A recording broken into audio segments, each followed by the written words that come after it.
So when you go back now and rethink about the story of the people of the cave, رَبَّنَا آتِنَا مِن لَدُنْكَ رَحْمَةً. رَبَّنَا آتِنَا مِن لَدُنْكَ رَحْمَةً. One of the biggest mercies a human being can have.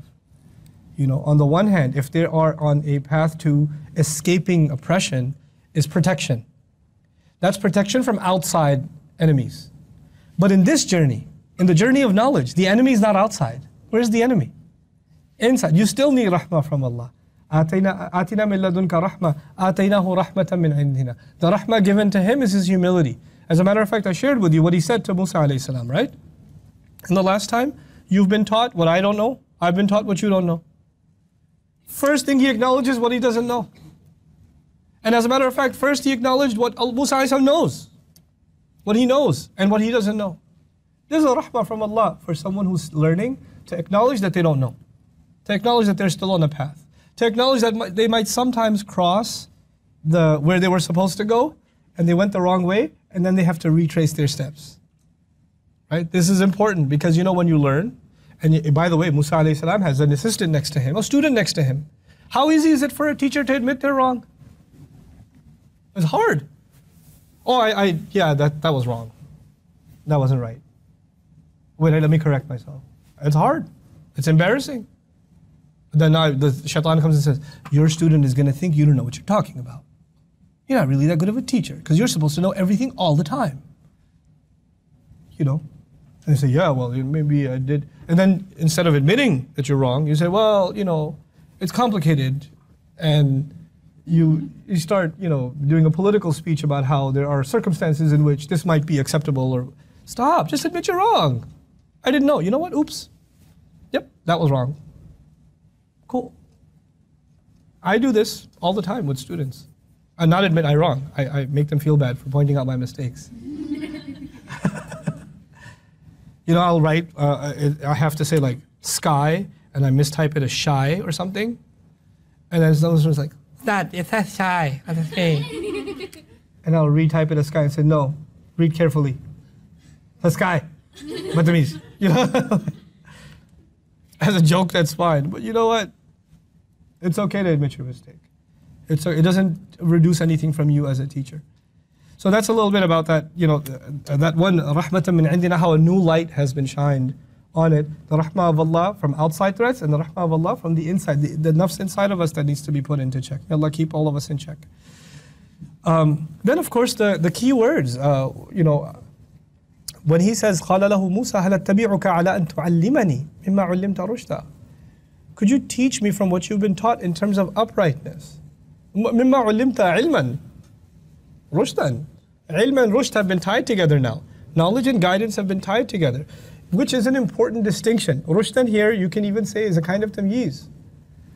Particularly from all the knowledge that you have, knowledge that sets you in the right direction. Such a beautiful word, tying all of what we've learned in this surah together. Listen to this carefully. You can learn a lot of stuff, but you won't have direction. You can learn a bunch of stuff and you have no direction.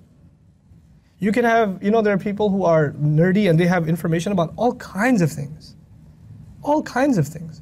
Sports, technologies, you know, fun facts, the states of all the the capitals of all the states, you know, all kinds of stuff, but no direction. By the way, this happens even inside Islamic studies. You can know all kinds of stuff. You could know like all the ikhtilafat of how to pronounce this word in the qira'ah of Hafs according to per narration. You can know it, and that's awesome knowledge. It's really cool, especially like at a party. But if we lose sight that all of that knowledge is supposed to lead us in a particular direction, and knowledge in and of itself is not a goal. Its goal is to better give you direction. Direction was your goal. Knowledge was just a means to get to that goal. Think of knowledge like a map. The purpose of a map is not for you to go in every street. The purpose of a map is just as much of which streets to avoid and which street to stick onto. And if you do take a wrong turn, at least you have a map, which means you can make a few turns and come back on track. You know, فَارْتَدَّ عَلَىٰ آثَارِهِمَا قَصَصًا. In the study of Quran for myself, I mean, Quran is supposed to be the book of direction. It's supposed to be the book that guides you in the right direction. In the study of Quran itself, I can get lost in technicalities and i'rab and nahu and sarf and the root analysis of a word, or the 80 different opinions about this one ayah or whatever, and lose sight of the fact that I was actually studying this because I wanted direction in my life. That's what I was learning it for. Not so I can collect quotes and get all like ilmi on people. Because people like doing that. Like talibul ilm, I'm going to go talibul ilm on you now. I'm going to quote a bunch of stuff. And most of it I won't even translate. Partially because I don't know what it means either. You know? Don't lose sight of direction. Don't lose sight of direction. So it's so beautiful that Musa alayhi salam adds that qualifier, rushdan. You know, it ties the previous stories together, especially the first one, the story of the people of the cave, because people lost sight of what's the point of this story. Let's just argue how many they were. Let's just argue how many years they lived. You know, you're missing the point. You're just missing the point. So don't miss the point. And by the way, that's the temptation here again, isn't it? Who is Hızır? Is he really green? You know? Like, where is this place? Is it really Bahrain? I'm still going to Bahrain to learn now. No. That's just some side commentary. It's okay. Get back on track. Just get back on track and don't lose focus. Okay? قال إنك لن تستطيع معي صبرا وكيف تصبر على ما لم تحط به خبرا. The theme of sabr is a special theme in this story. Sabr means what? Patience, perseverance, right? In this story, sabr is made dependent on the recognition that Allah knows the unseen. This is an important lesson. It's very succinctly said here. Sabr is dependent on how well you recognize that Allah owns the unseen. When do we become impatient? Things that happen, that we experience, that we can see, that we can feel, that we can touch. What gives us the strength to be patient through those experiences? There are other things happening that are in the unseen world that you can't see or feel or touch. For all the bad that you're experiencing, there's something good that's happening. The easiest example of that, that's so evident in the sunnah of our Messenger that I can give you, it's so beautiful, is when you visit somebody sick. They're in pain, they're experiencing pain. They're not able to do what they were once able to do. They're bedridden, they can't, you know, some simple pleasures that like sitting up and eating they can't enjoy, right? Going out and taking a walk they can't do anymore. And you go to this person and the prophetic words are la ba's, tahur inshallah. No problem, purifier inshallah. Wait, no problem? All I see is problems.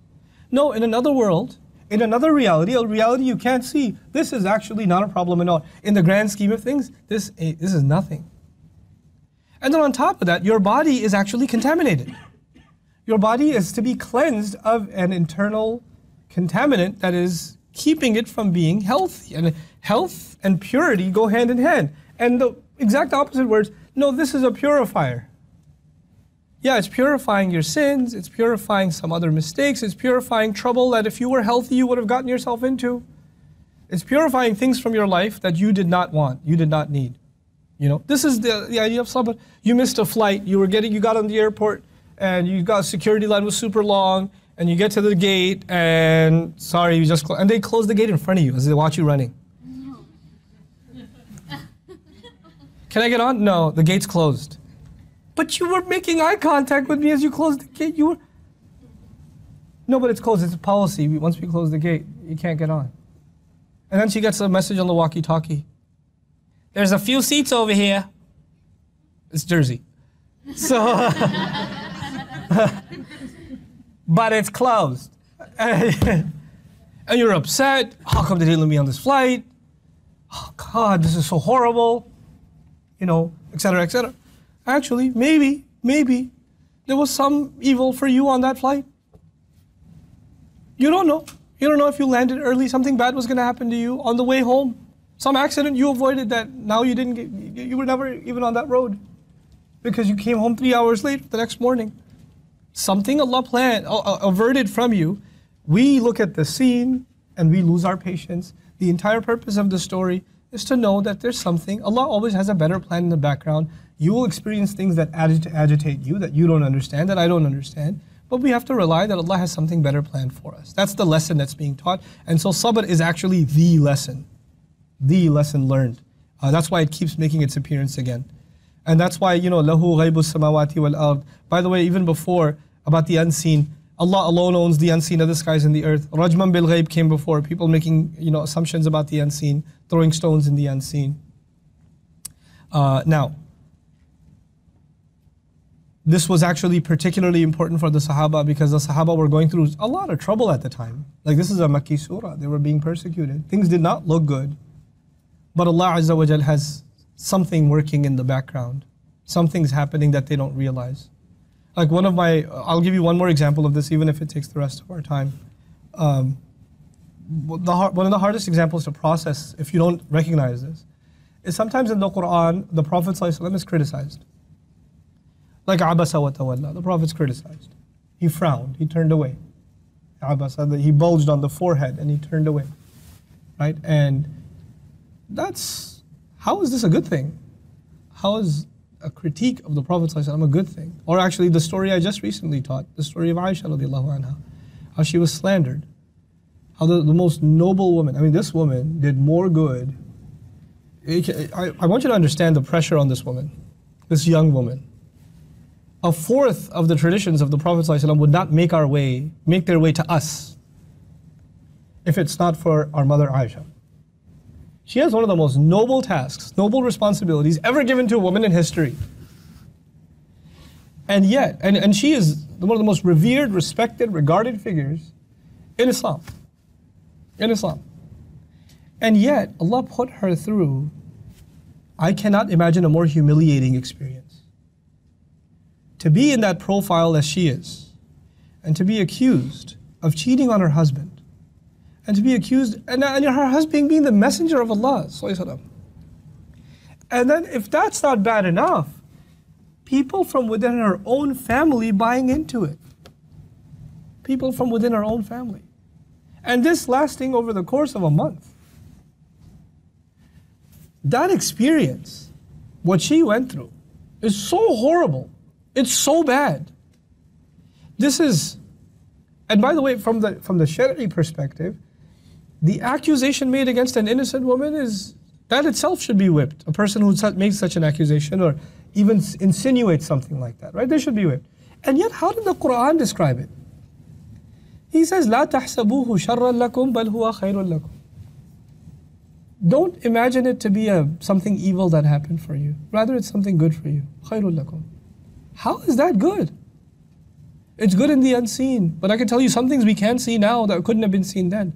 Until the day of judgment, are there going to be innocent women that are slandered? Innocent people whose reputations are ruined by people's words, by people's casual comments and remarks? Yes, there are going to be people like that.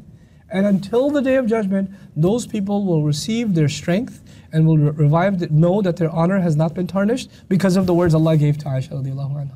She had to go through that for all the people until the day of judgment that are going to experience that. They wouldn't have consolation if it wasn't for her. And they'll know, because when people say those things about you, one of the first thoughts you get is, maybe I'm a bad person. If all the people are saying this, I must be a bad person. So, and she's so awesome. She says, when she tells the story herself, she says, radiallahu ta'ala anha, I didn't think I was worth Quran coming down for me. And she chooses such beautiful words because now she knows she's worth it. Now she knows Allah made her worth it. And so what Allah does is, if the most honored of people can be humiliated like this, who am I? It's okay. Who are you? It'll happen, and Allah will still, Allah is the one who gives the dignity, Allah is the one who restores it. So, بَلْ هُوَ خَيْرٌ لَكُمْ is good for you. That is the lesson that's been reinforced in this surah over and over again. Anyhow, قَالَ سَتَجِدُنِي إِنْ شَاءَ اللَّهِ صَابِرًا وَلَا أَعْصِي لَكَ أَمْرًا. Again, you'll find, I'm going to be patient, but this time he recognizes, insha'Allah. I'm going to be patient, inshallah. You're going to find me to be patient, inshallah. And then wijdan, finding, is another theme that recurs here multiple times. فَوَجَدَ عَبْدًا مِّنْ عِبَادِنَا سَتَجِدُنِي إِنشَاءَ اللَّهِ صَابِرًا. Right? Finding is going to be something that occurs over and over again. And finally, I'll reinforce something I said before. Actually, no, I'll go to something new. The pattern, the structure, one of the structural things about this story, and then inshallah, probably next time, I'll share with you like an ayah by ayah lessons of this story, inshallah. Is فَانْطَلَقَا حَتَّى إِذَا when you say, how are each piece of the story structured? First, they come upon something. The first part is, they come upon something. Then Hızır alayhi salam does something shocking. Like they came upon the ship, and what did Hızır do? He tore it up, right? Or they came upon the child, and he killed him, etc. Then the third part is always Musa alayhi salam questions, why did you do this? How could you do this? And then the fourth part is always Hızır reminds him. Reminds him of what? He doesn't explain what he did. He simply reminds him, didn't I tell you you're not going to be patient? Which means Musa alayhi salam keeps forgetting. And by the way, did he say inshallah? He said inshallah. Just because you say inshallah doesn't mean you'll remember. Right? وَاذْكُرْ رَبَّكَ إِذَا نَسِيتَ. Remember your mention when you mention your Rabb when you forget. So he keeps reminding him, and then Musa alayhi salam responds apologetically until at the very end, Musa alayhi salam explains his actions. Or rather, Hızır alayhi salam explains his actions and says, okay, this is the reason behind this and this and this and this. Interestingly enough, the word dhikr, a play on words. حَتَّى أُحْدِثَ لَكَ مِنْهُ ذِكْرًا. This is the last thing I'll share with you. حَتَّى أُحْدِثَ لَكَ مِنْهُ ذِكْرًا. Until I make mention of anything for you. The word dhikr in Arabic is reminder. It's also mention. And in the beginning of the story, Hızır said, look, you have to follow me, and you can't ask me any questions. لا تسألني في شيء. حَتَّى أُحْدِثَ لَكَ مِنْهُ ذِكْرًا. Until I make some mention of it to you. So the word dhikr in the ayah is used in the meaning of mention. Is that clear? But interestingly, thereafter, the mention, because of Musa alayhi salam's nature, because of him not being able to handle what's going on around him, it was never ever anything mentioned. Everything was actually reminder. So the word dhikr, which was supposed to be mentioned, turns into what? Reminder, because that's what Musa alayhi salam needed more. Between nisyan and dhikr. So the duality of both meanings is very nicely captured. Sometimes people just need a mention, other people need a reminder. Some students, in learning, some students you can say something to them and they get it. Other students, please, let me repeat that again. Oh, could you say that again? Yeah, I can say it again. Okay, just one more time. I think I'm getting it. And that's okay. A teacher shouldn't get annoyed. They should just repeat. They should just repeat. They should just repeat. And that's okay. Sometimes for some people, that's how learning works. For other people, you say one time, I got it. You don't have to say it again. I got it. You know? So may Allah Azza wa Jal make us good students, inspired students by the book of Allah. Hopefully, inshallah, by next time we wrap up the story of Musa and Hızır alayhi salam. These were just some outside notes before we dive into the ayah by ayah. Barakallahu li wa lakum. Assalamu alaikum wa rahmatullahi wa barakatuh.